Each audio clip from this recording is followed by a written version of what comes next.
This channel does not promote any violent, harmful, or illegal activities. All content provided by this channel is meant for an educational purpose only.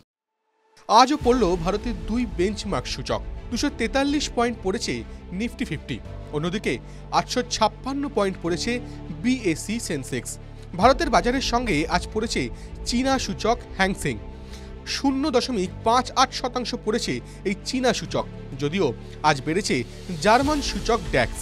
আর এর মধ্যেই ক্রমাগত পড়ছে Tata Motors, Whirlpool India, Tata communication, VIP industries, Mahindra CI অটোমোটিভের শেয়ারের দাম। যদিও এই বাজারের মধ্যেও গত 7 দিনে 18% বেড়েছে জিএসকে ফার্মা। এক মাসের হিসাবে 24% বেড়েছে এই সংস্থার শেয়ারের দাম। আজ বাড়ল যারা। আজ পতনের দিনও আপার সার্কিট হিট করেছে এশিয়ান এনার্জি সার্ভিস। একই সঙ্গে বেড়েছে শ্রীরামা newsprint, heads up ventures, Apollo pipes ও ব্র্যান্ড কনসেপ্টসের শেয়ারের দাম।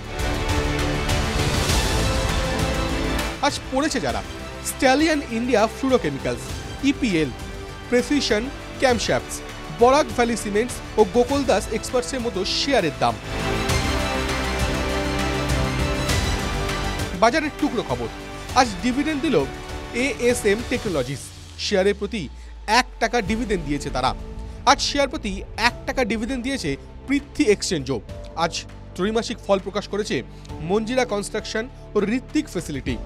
24শে ফেব্রুয়ারি বাজার বন্ধের সময়ের তথ্য অনুযায়ী শেয়ারে বিনিয়োগ করতে চাইলে সেই শেয়ারের বিষয়ে যথাযথ তথ্য অনুসন্ধান ও অ্যানালিসিস করুন। এই ভিডিও শুধুমাত্র শিক্ষাগত উদ্দেশ্যে। TV9 বাংলা বিনিয়োগের কোনো উপদেশ দেয় না। যে কোনো বিনিয়োগই বাজারগত ঝুঁকি সাপেক্ষ, ফলে বিনিয়োগের আগে সেই সংক্রান্ত সমস্ত নথি সাবধানে পড়ে নেবেন, তারপর বিনিয়োগের সিদ্ধান্ত নেবেন। TV9 Bangla digital.